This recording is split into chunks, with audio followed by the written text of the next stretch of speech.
నేను ఆ గోవాలో ఊటీలో పుట్టవలసిందన్నమ్మా, అమెరికాలో పుట్టవలసిందని. గ్రహణము రాకాగదు లలితమని నేను ఏదో కొంచెం తప్పు చేశాను, దేవుడు భూలోకంలో పడేసాడు ఇక్కడ. లేకపోతే రంబాబు హృదయం అర్థమని తులసి మేనక శ్రీలోకమ తెలుసా?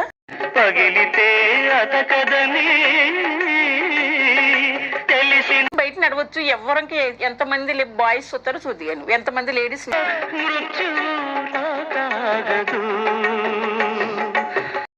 ఏజ్ పిల్లనే చూస్తారు ఎవరైనా సరే, అలాంటిది నన్ను చూస్తారు.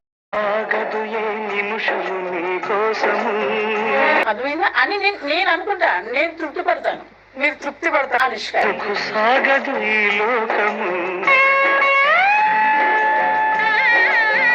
ఏజ్ పిల్లలు నా పక్కన నుంచుంటే కూడా నన్నే చూస్తారు అందరూ కూడా. అది ఆలోచించి మరి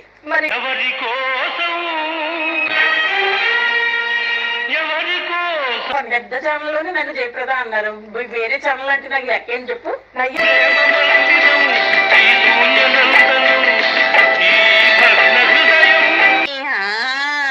అసలు వీడు ఇల్లే కాదు అది, అన్ని ఆ యూట్యూబ్ లో సంపాదించుకున్న డబ్బులు, వాళ్ళ దగ్గర డబ్బులు పెట్టి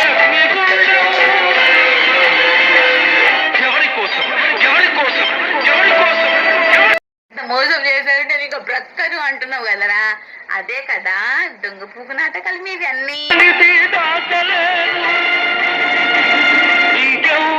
ఇల్లు కొనుక్కున్న ఇల్లులు అవి. ఈ బారన్నగా ఇల్లే కాదు, బారన్నగా ఏదో మేస్త్రి పని చేసే కానీ దొరికిండు, ఆ బొగ్గు కూడా మేస్త్రి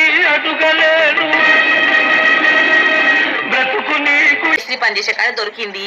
వీళ్ళేమో అన్న చేసుకుంటూ దాన్నేమో పెళ్ళని చేసుకుండు. ఇక అట్లట్లా వాళ్ళ ఫ్యామిలీ అనేది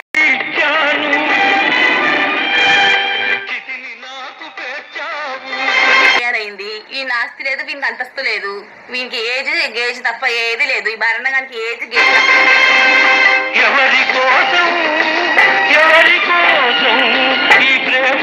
తప్ప ఏది లేదు.